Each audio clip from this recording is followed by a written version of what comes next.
What if a man stole millions in broad daylight without a gun or mask? How did he outsmart everyone, even the police? What clever trick did he use to beat the system? And how did a failing horse become his key to fortune?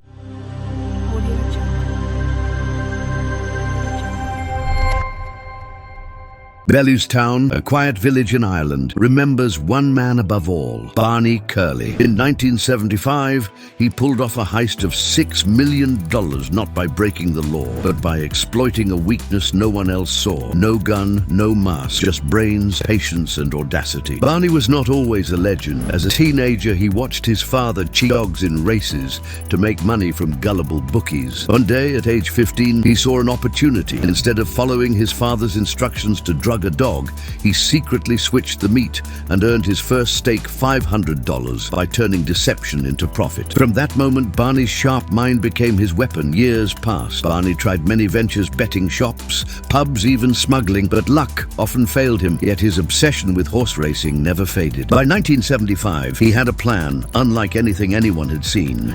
He chose a horse called Yellow Sam, a horse with a terrible record. No one believed in Yellow Sam. Official ratings were low and bookies ignored him. Perfect. Barney's strategy was precise. He selected a small track in Bellewstown with only one phone line.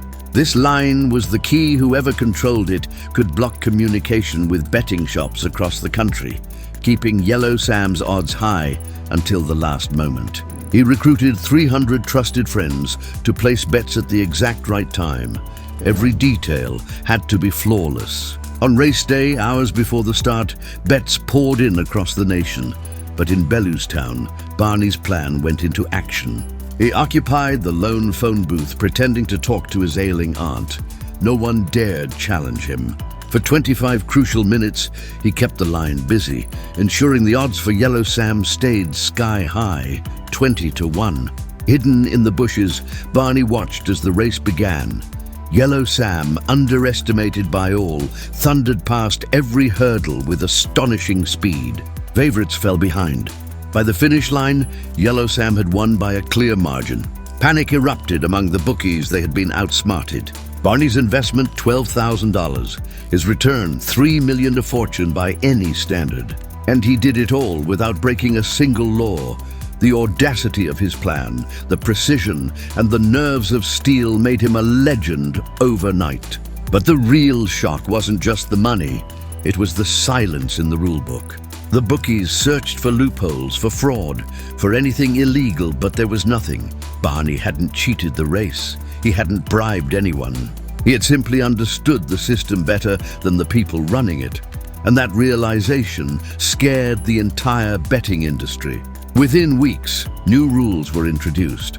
Large bets now required advance notice, communication systems were upgraded, safeguards were tightened. The industry quietly admitted one thing: a single man had exposed their biggest weakness.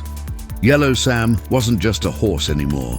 It was proof that intelligence could defeat institutions. Barney Curley continued to gamble and win in clever ways for decades. Even into his 70s, his sharp mind remained unchallenged. When he passed away in 2022, the horse racing world mourned a genius, a man who used wit instead of force, brains instead of guns, and whose story still fascinates anyone who dares to dream big. Barney was more than a gambler. He was a strategist, a risk-taker, and, in many ways, a Robin Hood of racing. He didn't just win money, he won the awe of the world.